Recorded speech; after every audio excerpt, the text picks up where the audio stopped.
اعوذ باللہ من الشیطان الرجیم بسم اللہ الرحمن الرحیم۔ پیارے بچوں، السلام علیکم ورحمۃ اللہ وبرکاتہ۔ آج ہم ڈسکس کریں گے status of women in India during different periods. چونکہ پیارے بچوں، آپ کو پتہ ہے ہم struggle for women's equality in India topic پڑھ رہے ہیں۔ اس میں آج ہم status of women in India during different periods پڑھیں گے یا ڈسکس کریں گے۔ دیکھو پیارے بچوں، ٹریڈیشنلی ان انڈیا، یعنی اگر ہم روایتی طور پر دیکھیں گے یا اگر ہم قدیم زمانے کی بات کریں گے، ہم کہہ سکتے ہیں کہ جو وومینز تھے، یعنی جو عورتیں تھیں، اس وقت وہ انجوائے کرتی تھی بہت سارے رائٹس، بہت سارے حقوق اس ٹائم وہ انجوائے کرتے تھے۔ یعنی وہ رائٹ ٹو ایکویلٹی انجوائے کرتے تھے، ان کو اس ٹائم برابری کا حق ملتا تھا، یا رائٹ ٹو میٹ سلیکشن، ان کو وہاں پر یہ بھی رائٹ تھا کہ آپ اپنے لیے کوئی میٹ سلیکٹ کر سکتے ہو، یا رائٹ ٹو پراپرٹی، ان کو مطلب پراپرٹی کا بھی رائٹ اس ٹائم تھا، یا ریلیجس رائٹس بھی تھے، یا پولیٹیکل رائٹس بھی تھے، یا رائٹ ٹو ریمیری، یعنی اگر کوئی مطلب کوئی دوبارہ شادی کرنا چاہتا تھا وہ بھی کر سکتے تھے۔ ٹھیک، تو یہ کچھ رائٹس تھے۔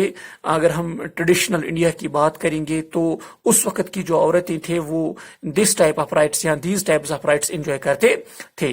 بسائڈس دیر ویر نو سچ پرابلمز ایز چائلڈ میرج، یعنی اس وقت کوئی پرابلم نہیں تھی، چائلڈ میرج نہیں تھا، یا پولینڈری نہیں تھی، یا فورسڈ میرج نہیں تھا، یا پردہ سسٹم جو ہے، یا ڈاوری سسٹم جو تھا ایٹسٹرا۔ ٹھیک، تو مطلب وہ اچھے سے اس وقت وہ اپنی سوشل لائف اچھے سے گزارتے تھے۔ اگر ہم ٹریڈیشنل انڈیا کی بات کریں گے، اگر ہم پرانے زمانے کی بات کریں گے، اگر ہم روایتی طور پر پرانے ہندوستان کے پرانے زمانے کی بات کریں گے، لیکن ان شارٹ ہم کہہ سکتے ہیں، in short it could said that women in India during Vedic period had no such honorable status۔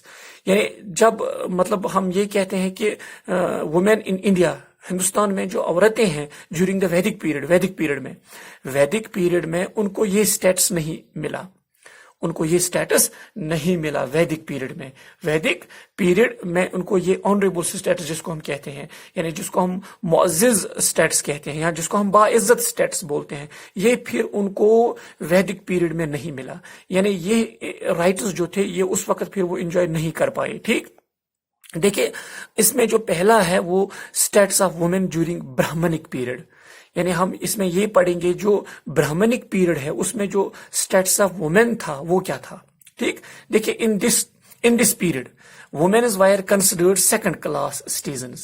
ٹھیک، اس پیریڈ میں کیا تھا، جو برہمنک پیریڈ تھا اس وقت جو عورتیں تھیں ان کو سیکنڈ کلاس سٹیزنز کنسیڈر کیا جاتا تھا، اور ان کے جو رائٹس تھے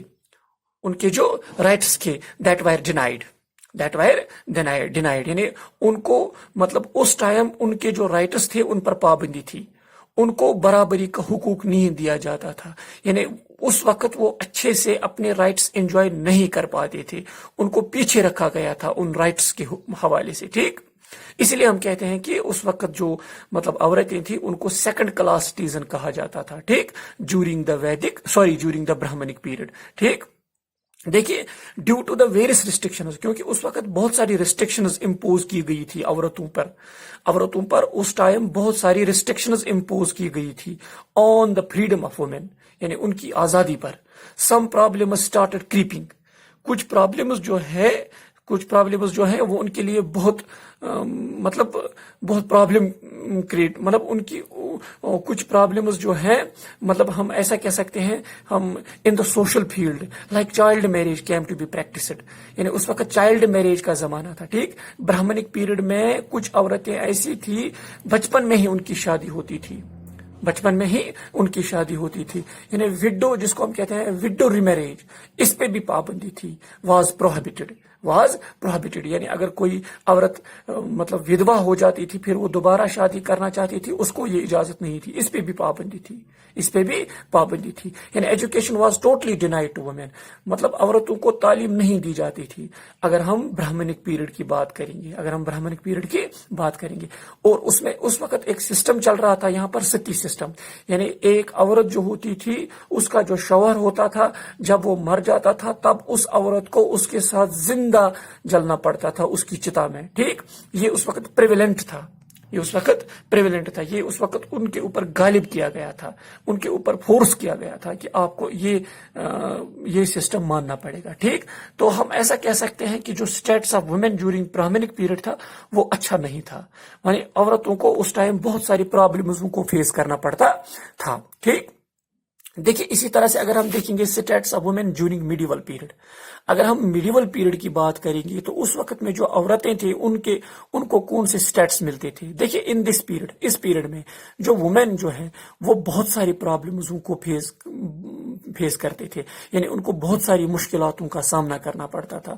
فار ایگزامپل چائلڈ میرج اس وقت بھی تھا، برہمنک پیریڈ میں بھی چائلڈ میرج تھا، اور میڈیول پیریڈ جب آیا اس وقت بھی چائلڈ میرج تھا، یعنی بچپن میں ہی عورتوں لڑکیوں کی شادی کر دیتے تھے اس ٹائم. ٹھیک، یا ہم ایسا کہتے تھے پروہیبیشن آف وڈو ریمیریج، یہ بھی اس ٹائم عام تھا.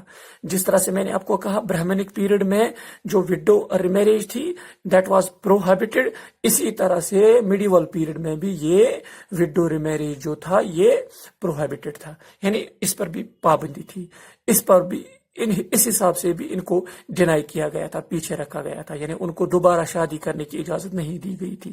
یا پریکٹس آف ستی سسٹم، یہ بھی اس ٹائم تھا. برہمنک پیریڈ میں بھی پریکٹس آف ستی سسٹم تھا اور میڈیول پیریڈ میں بھی پریکٹس آف ستی سسٹم تھا. پردہ سسٹم جو تھا، پردہ سسٹم میں بھی اس وقت. ٹھیک، how ever the position of Muslim women was slightly better. اس کے علاوہ جو پوزیشن آف مسلم وومین تھی، یعنی مسلمانوں کی جو عورتیں تھیں، ان کی جو پوزیشن تھی دیٹ واز سلائٹلی بیٹر، وہ تھوڑی بہت بیٹر تھی دین ہندو وومین. اگر ہم ہندو وومین عورتوں کا کمپیریزن کریں گے اس ٹائم جو مسلم عورتیں تھیں ان کے لیے کچھ مطلب ان کی جو پوزیشن تھی یا ان کا جو سٹیٹس تھا وہ تھوڑا بہت بیٹر تھا as compare to Hindu women. یعنی کہ وہ انجوائے کرتے تھے اکنامک رائٹس، وہ انجوائے کرتے تھے سلائٹلی، وہ اکنامک رائٹس انجوائے کرتے تھے، یا مطلب انہیریٹنس جو تھی، وراثت ان کو ملتی تھی. ٹھیک، وراثت ان کو ملتی تھی اینڈ مہر ان کو ملتا تھا. ٹھیک، مہر جب ان کی شادی ہوتی تھی جب ان کو مہر ملتا تھا، جب ان کی شادی ہوتی تھی ان کو انہیریٹنس ملتا تھا. ٹھیک، اسی لیے ہم کہتے ہیں کہ اکنامک رائٹس وہ انجوائے کرتے تھے. یا ہم ایسا کہہ سکتے ہیں کچھ پولیٹیکل رائٹس بھی وہ انجوائے کرتے تھے. اس کی مثال ہم اس طرح سے دیں گے، جو نور جہاں تھی اس ٹائم، جو نور جہاں تھی وہ ہمارے لیے بیسٹ ایگزامپل ہے فار پولیٹیکل رائٹس. ٹھیک، دیکھیے یہ کچھ سٹیٹس تھے جورنگ میڈیول پیریڈ. ٹھیک، آف وومین. اسی طرح سے اگر ہم status of women during British period کی بات کریں گے، برٹش پیریڈ میں دیکھیے during the British period some substantial progress was achieved, یعنی کچھ مضبوط پروگرس دیکھنے کو ملی، اچیو ہو گئی ان ایلیمینیٹنگ ایکویلٹیز، یعنی ایکویلٹی اس وقت کچھ ملتی تھی بٹوین مین اینڈ وومین، یعنی عورتیں اور مرد اور عورتیں جو تھی ان کو کچھ ایکویلٹی، وہاں پر کچھ ایکویلٹی دیکھنے کو ملتی ہے ان برٹش پیریڈ میں. جو اسٹیٹس آف وومین تھا اس میں کچھ پروگرس دیکھنے کو ملی، جو یعنی عورتیں جو تھی اور مرد جو تھے ان کے درمیان کچھ ایکویلٹی دیکھنے کو ملی. کس میں؟ So far as education is concerned. اگر ہم ایجوکیشن کی بات کریں گے، اگر ہم امپلائمنٹ کی بات کریں گے، اگر ہم سوشل رائٹس کی بات کریں گے، ٹھیک، ایٹسٹرا، ان میں کچھ ایکویلٹی دیکھنے کو ملی بٹوین مین اینڈ وومین. ٹھیک، اسی طرح سے اس کے بعد کچھ اور چیزیں ہمیں دیکھنے کو ملی، وہ یہ کہ also in this period some social evils wire totally destroyed, یعنی سماجی برائیاں، اس وقت کچھ سماجی برائیاں بھی چل رہی تھی، یہ بھی ڈسٹرائے ہو گئی، ان کو بھی ختم کیا گیا. لائک چائلڈ میرج کو ختم کیا گیا. یہ ایک سوشل ایول مانا جاتا تھا، یہ ایک سماجی برائی مانی جاتی تھی چائلڈ میرج. ٹھیک، اس کو ختم کیا گیا. سٹی سسٹم کو بھی ختم کیا گیا، وڈو ریمیریج کو بھی ختم کیا گیا، واز الاؤڈ. ٹھیک، یعنی ہم ایسا کہہ سکتے ہیں کہ جو status of women during the British period ہے اس میں کچھ پروگرس دیکھنے کو ملی. پروگرس یہی دیکھنے کو ملی کہ جو مرد اور عورت ہے ایجوکیشن میں ان کو برابری مل گئی، امپلائمنٹ میں بھی، سوشل رائٹس میں بھی، اور اسی طرح سے کچھ سوشل ایولز تھے ان کو ختم کیا گیا. ان میں سے چائلڈ میرج ایک سوشل ایول تھا، اس کو بھی ختم کیا گیا. سٹی سسٹم جو تھا وہ بھی ختم کیا گیا. یعنی وڈو ریمیریج واز الاؤڈ. یعنی ایک عورت جب مطلب بیوہ ہوتی تھی، ایک عورت جب اس کا شوہر مر جاتا تھا تب اس کو اجازت دی گئی کہ آپ دوبارہ سے شادی کر سکتے ہو. تو this is all about status of woman during the British rule. اس کے بعد ہم دیکھیں گے جو status of women in the independent India. Status of women in the independent India. دیکھیے جو وومین ان انڈیا ہے now participate fully in areas such as education. یعنی آزادی کے بعد ہندوستان کی جو عورتیں تھے ان کا جو اسٹیٹس تھا اس میں بہت زیادہ تبدیلی آ گئی, اس میں بہت زیادہ پروگرس دیکھنے کو ملی. وہ یہ کہ اب عورتیں پارٹیسپیٹ کر سکتی ہے, ایجوکیشن میں بھی پارٹیسپیٹ کر سکتی ہے دوسرے لوگوں کی طرح یا مردوں کی طرح, جس طرح مرد کرتے ہیں اسی طرح سے اب عورتیں بھی کر سکتے ہیں. یہاں سپورٹس میں بھی حصہ لے سکتے ہیں, یہاں پولیٹکس میں بھی حصہ لے سکتے ہیں, یہاں میڈیا میں بھی حصہ لے سکتے ہیں, آرٹ اینڈ کلچر میں بھی حصہ لے سکتے ہیں, سروس سیکٹرز جو ہے اس میں بھی حصہ لے سکتے ہیں, اور سائنس اینڈ ٹیکنالوجی جو ہے اس میں بھی حصہ لے سکتے ہیں. یعنی مطلب جو عورتیں ہیں they can now fully participate in these areas. دیکھیے جو کانسٹیٹیوشن آف انڈیا ہے وہ گارنٹی کرتا ہے ٹو آل انڈین وومین, جتنی بھی ساری ہندوستانی عورتیں ہیں ان کو ایکولٹی ملنی چاہیے. ٹھیک, یعنی کہ وومین ایکولٹی آرٹیکل 14 یہ ہمیں آرٹیکل 14 بتاتا ہے. اسی طرح سے نو ڈسکریمنیشن بائی دا اسٹیٹ, یعنی کوئی ڈسکریمنیشن نہیں ہونی چاہیے اسٹیٹ کے ذریعے کن پر, عورتوں کے اوپر. یہ ہمیں کون بتا دیتا ہے, آرٹیکل 15(1). اسی طرح سے ایکولٹی آف اپرچونٹی یعنی سب کو برابری کا موقع ملنا چاہیے. ٹھیک, یہ ہمیں کون کہتا ہے, آرٹیکل 16. اسی طرح سے equal pay for equal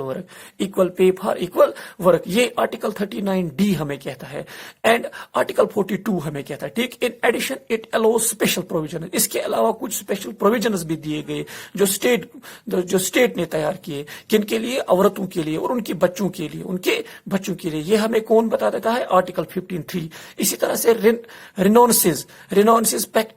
رینونسز practice یعنی کچھ چیزیں ترک کی گئی, جیسے پریکٹس ڈیروگیٹری جو ہے, مطلب ان کو حقارت سے دیکھا جاتا تھا, ان کی توہین ہوتی تھی, ان کو ہر وقت سوسائٹی میں بری نظر سے دیکھا جاتا تھا. یعنی ان کی جو ڈگنیٹی ہے اس کو بحال کیا جائے. اس کو بحال کرنے کے لیے آرٹیکل 15A جو ہے یہ دیا گیا ہے. یہ وہ کہتا ہے کہ ان کی جو مطلب ان کو جو آپ سوسائٹی میں حقارت آمیز سے دیکھتے ہو, یہاں توہین ان کی ہوتی ہے, یہ نہیں ہونی چاہیے. ٹھیک, یہ ہمیں آرٹیکل 15A بتا دیتا ہے. اسی طرح سے also allows for provision to be made by the state for securing just and human conditions of work and for maternity relief. This says Article 42. This is all about status of women during the various periods. Thanks for today.